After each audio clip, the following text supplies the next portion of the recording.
Hello बच्चों, आप सभी कैसे हैं? आई होप आप बहुत अच्छे होंगे। तो हम रासायनिक अभिक्रिया उसके प्रकार के बारे में सीख रहे थे। हमने क्या क्या सीखा था? संयोजन अभिक्रिया सीखा था, वियोजन अभिक्रिया सीखा था, फोटोग्राफिक अभिक्रिया सीखा था। आज जो हम सीखेंगे वो विस्थापन अभिक्रिया है, द्विविस्थापन अभिक्रिया है, उष्माशोषी है, उष्माक्षेपी है और अवक्षेप अभिक्रिया है। इन सारे अभिक्रिया को आज हम सीखेंगे। तो चलिए हमारे साथ इस वीडियो में बने रहिए और सीखिए। चलिए देखिए, पहला अभिक्रिया क्या है हमारा? विस्थापन अभिक्रिया। लिखिए इसमें विस्थापन अभिक्रिया क्या होता है। देखिए, जब एक अधिक अभिक्रियाशील तत्व जब एक अधिक अभिक्रियाशील तत्व कम अभिक्रियाशील तत्व को क्या करता है? विस्थापित कर देता है और स्वयं उसका जगह ले लेता है। देखिए कैसे होता है। देखिए, ये जेडन है। जेडन क्या करता है? CuSO4 के सॉल्यूशन को CuSO4 के सॉल्यूशन को क्या करता है? ये जेडन क्या करता है? जेडन अधिक अभिक्रियाशील तत्व है। ये क्या करेगा? कॉपर को यहां से हटा देगा। कॉपर कम अभिक्रियाशील है, तो जेडन क्या करेगा? कॉपर को यहां से विस्थापित करेगा, स्वयं उसका जगह लेगा। देखिए जेडन SO4 बन जाएगा और यहाँ पर कॉपर अलग हो जाएगा। ठीक है, बात समझ में आपको आ गई? ये अधिक अभिक्रियाशील तत्व क्या कर रहा है? कम अभिक्रियाशील तत्व यानी कॉपर को यहां से क्या कर रहा है? इसको हटा रहा है और खुद उसका स्थान ले रहा है। इसी को विस्थापन अभिक्रिया कहते हैं। आपको समझ में आ गई? चलिए दूसरा एग्जांपल लेते हैं। देखिए Fe क्या करता है? CuSO4 सॉल्यूशन को, CuSO4 का एक विलयन है जिसका रंग नीला होता है। इसका रंग क्या होता है? नीला होता है। ठीक है, तो इसका रंग नीला होता है और आयरन आप जानते ही हैं, ये लोहा है। ये जो है इसके साथ अभिक्रिया करता है तो क्या बनेगा? FeSO4 बनता है। क्या बनता है बच्चों? FeSO4 Cu बनता है। देखिए Fe क्या है यहाँ पर? Fe भी कॉपर से ज्यादा क्या है? अभिक्रियाशील है। इसलिए Fe क्या करता है? कॉपर को यहां से हटा देता है और खुद उसका जगह ले लेता है। तो इस अभिक्रिया को क्या कहते हैं? विस्थापन अभिक्रिया। चलिए और एग्जांपल लेके समझते। देखिए पीबी क्या करता है? CuCl2 CuCl2 क्या है? कॉपर क्लोराइड है। तो पीबी क्या करता है? कॉपर क्लोराइड के साथ जब अभिक्रिया करता है तो क्या बनता है?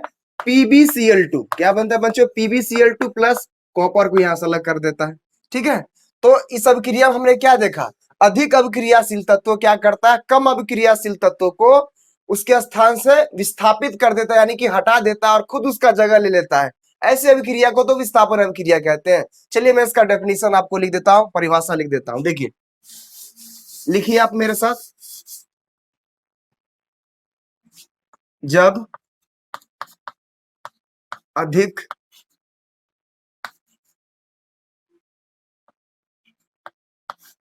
अधिक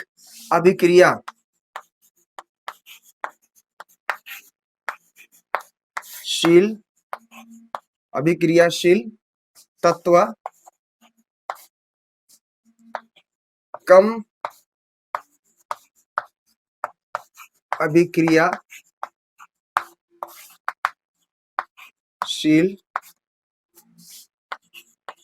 तत्व को विस्थापित कर स्वयं उसका स्थान ग्रहण कर लेता है, उसे विस्थापन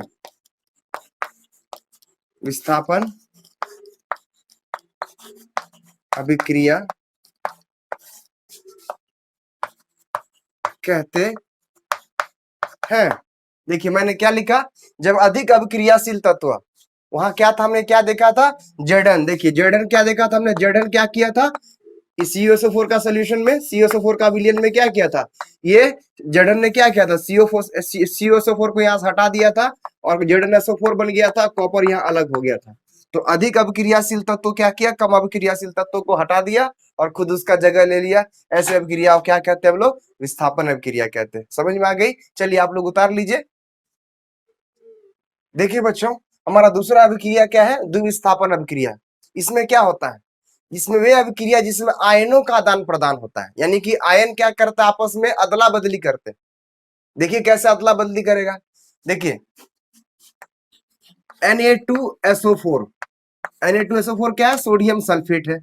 देखिए Ba Cl2 के साथ अभिक्रिया करेगा, BaCl2 क्या है, बेरियम क्लोराइड है, इसके साथ अभिक्रिया करेगा तो क्या बनेगा, NaCl बनेगा, NaCl बनेगा प्लस BaSO4 बनेगा।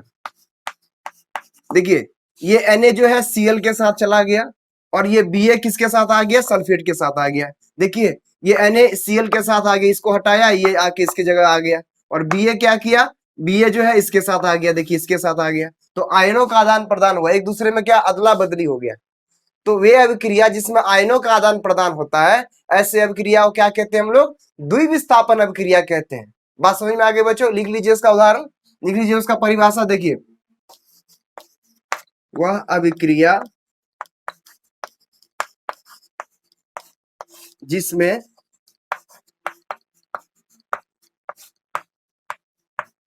अभिकारकों के बीच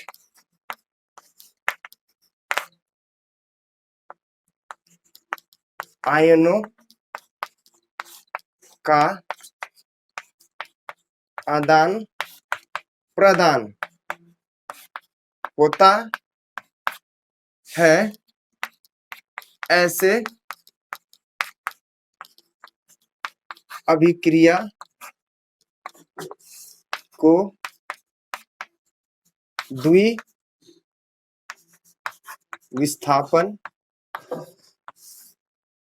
अभिक्रिया कहते हैं। देखिए वे अभिक्रिया जिसमें अभिकारक हो, ये दोनों क्या है, अभिकारक है, जो अभिक्रिया में भाग लेते हैं क्या कहते हैं इसको, अभिकारक।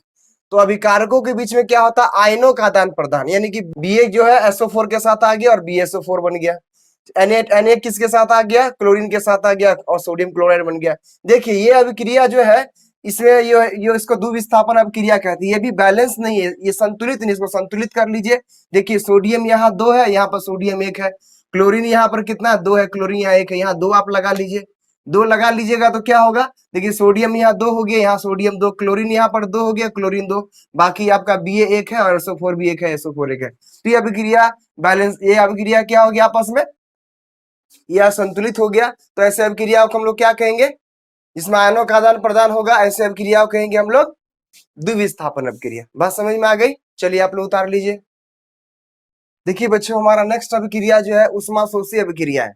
उष्माशोषी अभिक्रिया क्या होते हैं, वे अभिक्रिया जिसमें उष्मा का अवशोषण होता है, यानी उष्मा को लिया जाता है, तो ऐसे अभिक्रिया क्या कहते हैं, उष्माशोषी अभिक्रिया। नाम से ही पता चलता है अभिक्रिया का नाम, ठीक है। तो देखिए क्या होता है उष्माशोषी, मैं उदाहरण के द्वारा आपको समझाता हूं। देखिए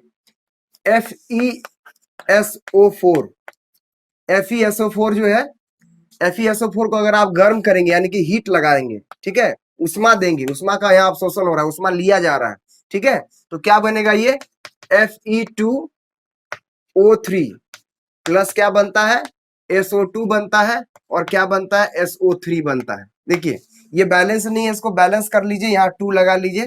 देखिए अभी यहाँ 2 हो गया, यहाँ भी 2 है, बाकी यहाँ पर ऑक्सीजन 4 है, देखिए यहाँ 3 और क्या है, यहाँ पर 3 2, यहाँ पर कितना दिख रहा है 5, और यहाँ कितना हो गया 5 3 8, देखिए, और यहाँ देखिए 4 2 8 हो गया ऑक्सीजन, ठीक है।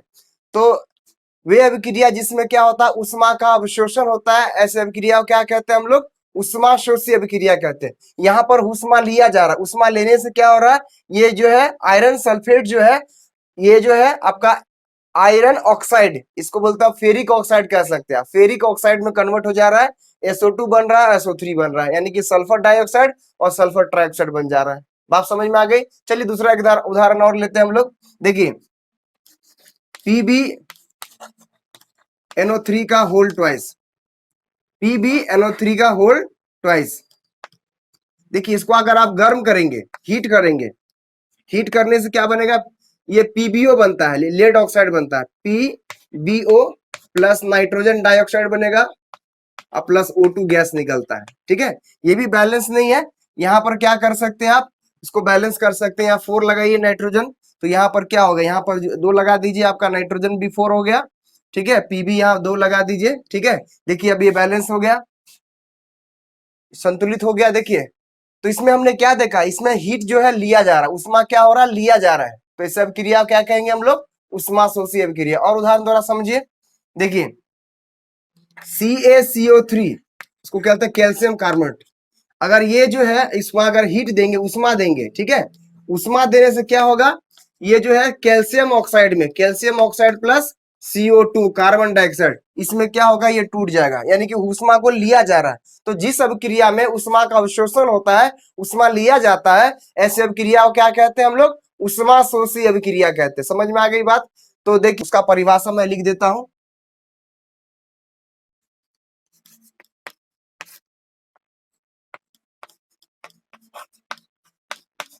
जिस अभिक्रिया में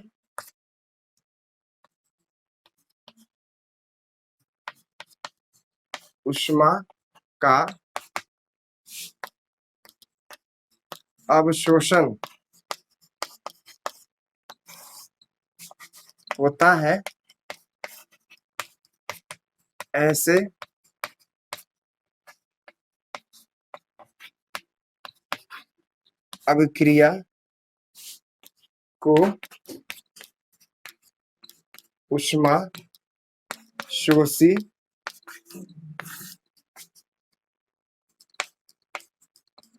अभिक्रिया कहते हैं। तो जिस अभिक्रिया में उष्मा का क्या होता है, अवशोषण होता है, ऐसे अभिक्रिया को उष्मा शोषी अभिक्रिया कहते हैं। आपको एक उदाहरण द्वारा मैंने समझा दिया, आप इसको उतार लीजिए। सो हमारा जो अगला अभिक्रिया क्या है, उष्मा क्षेपी अभिक्रिया। क्या होती है उष्मा क्षेपी अभिक्रिया? वे अभिक्रिया जिसमें क्या होता है, उष्मा का निकलना, यानी उष्मा निकलता बाहर। तो ऐसे अभिक्रिया क्या कहते हैं, उष्मा क्षेपी अभिक्रिया, यानी कि वह अभिक्रिया जिसमें उष्मा बाहर निकलती है, ऐसी अभिक्रिया को क्या कहते हैं हम लोग, उष्मा क्षेपी अभिक्रिया। चलिए उदाहरण के द्वारा इसको हम समझते हैं। देखिए उष्मा क्षेपी अभिक्रिया, आपने देखा होगा CaO, यानी कि CaO क्या है आपका, बिना बुझा हुआ चूना, जो घर में आप पेंट करने के जिस चूने को पानी के अंदर डालते हैं, वो चूना आपका CaO है, बिना बुझा हुआ चूना। अगर इसको इसके अंदर में आप पानी डालेंगे, H2O डालेंगे, तो क्या होगा, ये जो है आपका CaOH का होल ट्वाइस, यानी कि कैल्शियम हाइड्रोक्साइड में कन्वर्ट हो जाएगा। ये चूने का पानी हो गया, ये बिना चूने का पानी, यानी कि बुझा हुआ चूना है, और ये चूने का पानी है। देखिए तो इसमें क्या है, ये अभिक्रिया जब होगी, जब आप बिना बुझा हुआ चूना को आप पानी के अंदर डालेंगे, तो उसमें कैल्शियम हाइड्रोक्साइड बन जाएगा, और बहुत मात्रा में यहाँ पर क्या होगा, उष्मा निकलेगा। क्या निकलेगा, उष्मा बाहर निकलेगा, ठीक है, उष्मा यानी हीट निकलेगा बहुत ज्यादा बाहर, ठीक है। तो इसमें क्या हो रहा है, बहुत मात्रा में हीट बाहर निकलती है। देखा होगा आपने, चूने को जब पानी के अंदर आप डालते हैं तो क्या हो जाता है, चूना खौलने लगता है, यानी कि वहां से एकदम बहुत मात्रा में ऊर्जा बाहर निकलती है, उष्मा बाहर निकलती है। तो वे अभिक्रिया जिससे उष्मा बाहर निकलती है, उसी अभिक्रिया को क्या कहते हैं हम लोग, उष्मा क्षेपी अभिक्रिया कहते हैं। चलिए दूसरा उदाहरण और लेते हैं हम लोग। देखिए कार्बन प्लस ऑक्सीजन, यानी कि कोयला को आपने जलाया होगा, देखा होगा आपने कोयला को जलाया होगा। तो कार्बन को जब ऑक्सीजन के साथ आप जलाइएगा ना, तो क्या निकलेगा, कार्बन डाइऑक्साइड बाहर निकलता है, और यहाँ पर उष्मा भी बाहर निकलती है, ठीक है, हीट बाहर निकलती है। कोयला जलाए होंगे घर में, ठीक है, कोयला जलाते होंगे, तो उसमें क्या होगा, कोयला को जब जलाते हैं ऑक्सीजन के प्रेजेंस में, ऑक्सीजन की उपस्थिति में, कोयला को जब आप जलाइएगा, तो वहां कार्बन डाइऑक्साइड गैस बनती है और उष्मा बाहर निकलती है। तो ये भी उष्मा क्षेपी अभिक्रिया का उदाहरण है। देखिए और उदाहरण लेके हम समझते हैं, CH4 मीथेन, मीथेन एक गैस है, ऑक्सीजन के साथ अगर आप जलाइएगा इसको, तो क्या बनेगा, ये आपका CO2 बनेगा। यहाँ पानी बनता है, और यहाँ पर क्या होगा, उष्मा यहाँ भी बाहर निकलता है, यहाँ भी उष्मा बाहर निकलता है। अच्छा ये जो संतुलित नहीं, इसको आप संतुलित कर लीजिए। देखिए हाइड्रोजन यहाँ 4 है, और हाइड्रोजन यहाँ पर कितना 2 है, तो ये बैलेंस नहीं है, संतुलित नहीं है। तो यहाँ क्या कीजिए, आप हाइड्रोजन को यहाँ 2 लगा दीजिए, ठीक है। तो यहाँ कितना हो गया, 4 हाइड्रोजन, देखिए यहाँ 4 हो गया, कार्बन यहाँ 1 है, कार्बन 1 है, ऑक्सीजन यहाँ पर कितना हो गया 2, और ऑक्सीजन यहाँ कितना हो गया 2 और 2 4 हो गया, तो यहाँ 2 लगा लीजिए ऑक्सीजन में, ठीक है। तो वे अभिक्रिया जिसमें क्या होता है, उष्मा बाहर निकलती है, ऐसे अभिक्रिया को कहते हैं हम लोग उष्मा क्षेपी अभिक्रिया कहते हैं। ये अभिक्रिया को आपने संयोजन अभिक्रिया में भी पढ़ा था, संयोजन अभिक्रिया में आपने देखा था, ठीक है, जिसमें क्या होता है, उष्मा बाहर निकलती है, ठीक है। तो और एग्जाम्पल के द्वारा हम इसको समझ सकते हैं। देखिए और एक एग्जाम्पल मैं देता हूं आपको। देखिए C6H12O6, ये क्या है, ये ग्लूकोज है, ठीक है, ये ग्लूकोज है। अगर इसमें क्या मिलेगा आपको, पानी, और प्लस ऑक्सीजन, तो क्या बन जाएगा ये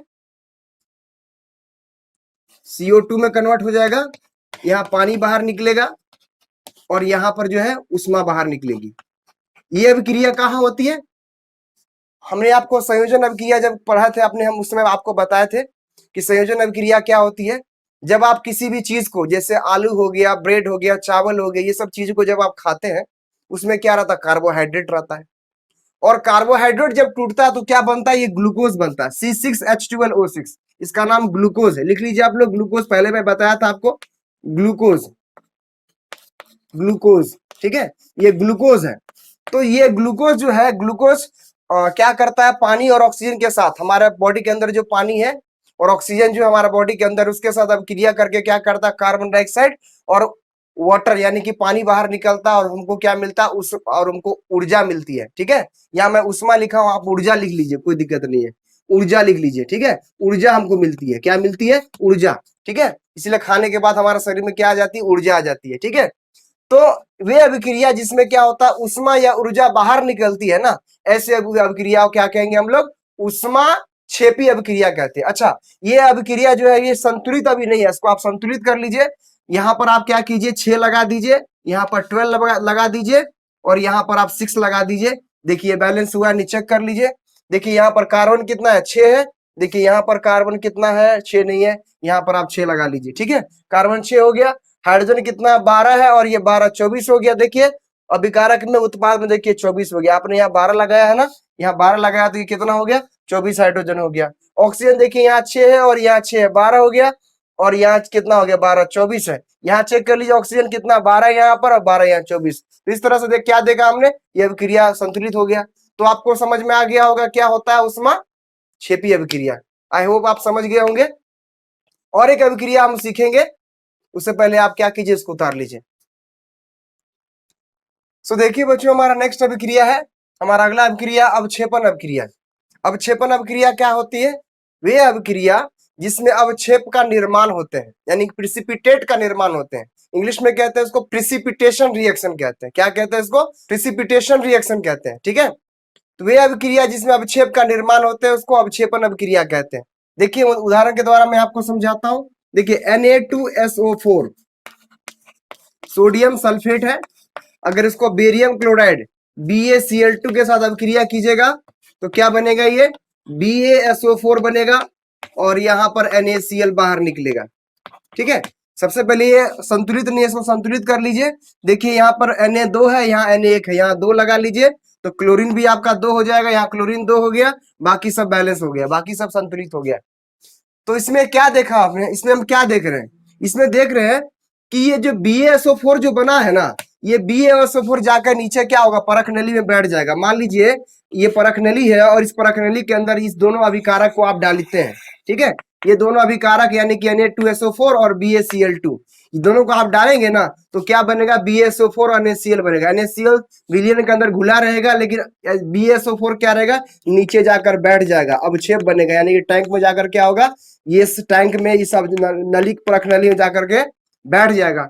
तो ये जो है प्रिसिपिटेट बनता है, यानी कि अवक्षेप बनता है। तो वे अभिक्रिया जिसमें अवक्षेप बनता है उसको क्या कहते हैं? हमको उसको कहते हैं अवक्षेपण अभिक्रिया। लिख लीजिए वे अभिक्रिया, वे अभिक्रिया जिसमें अवक्षेप का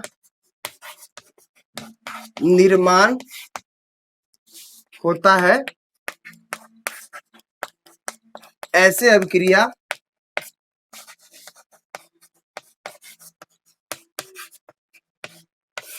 को क्या कहते हैं? अवक्षेपण अभिक्रिया। अवक्षेपण अभिक्रिया, अवक्षेपण अभिक्रिया मैं नीचे लिख देता हूँ। अवक्षेपण वहां लिख दिया, नीचे लिख देता हूँ। अभिक्रिया कहते हैं, अभिक्रिया कहते हैं, ठीक है। तो वे अभिक्रिया जिसमें अवक्षेप का निर्माण होता है उसको अवक्षेपण अभिक्रिया कहते हैं। आपने यहाँ देख लिया BaSO4 क्या है? BaSO4 जो है Ba+ और SO4- दोनों आयन है, ये दोनों आयन मिलकर के एक अवक्षेप का निर्माण करते हैं जो परखनेली के नीचे जाकर बैठ जाते हैं। तो ऐसे अभिक्रिया को क्या कहते हैं? अवक्षेपण अभिक्रिया। तो ये छोटी छोटी अभिक्रिया थी जिससे आपने सीखा। तो आज हमने क्या क्या सीखा? आज हमने विस्थापन अभिक्रिया सीखा, द्विविस्थापन अभिक्रिया सीखा, ऊष्माक्षेपी अभिक्रिया सीखा, ऊष्माशोषी अभिक्रिया सीखा। ठीक है। और अब अभी लास्ट में हमने क्या सीखा? अवक्षेपण अभिक्रिया सीख लिया। तो ये सारे अभिक्रिया को आपने सीख लिया। इसका नेक्स्ट वीडियो में हम लोग उपचयन और अपचयन, इसको हम रेडॉक्स अभिक्रिया भी कहते हैं, ये अभिक्रिया हम सीखेंगे, उसको समझने का प्रयास करेंगे। तो आई होप आप सारे अभिक्रिया को देख रहे हैं, समझ रहे हैं। अगर आप समझ रहे हैं तो जरूर इस वीडियो को क्या कीजिए, आप अपने दोस्तों के साथ इस वीडियो को शेयर कीजिए। ठीक है। इस वीडियो को जरूर लाइक कीजिए और हमारे चैनल को जरूर सब्सक्राइब कर लीजिए। तो इस वीडियो को देखने के लिए आपका बहुत बहुत धन्यवाद। Thank you.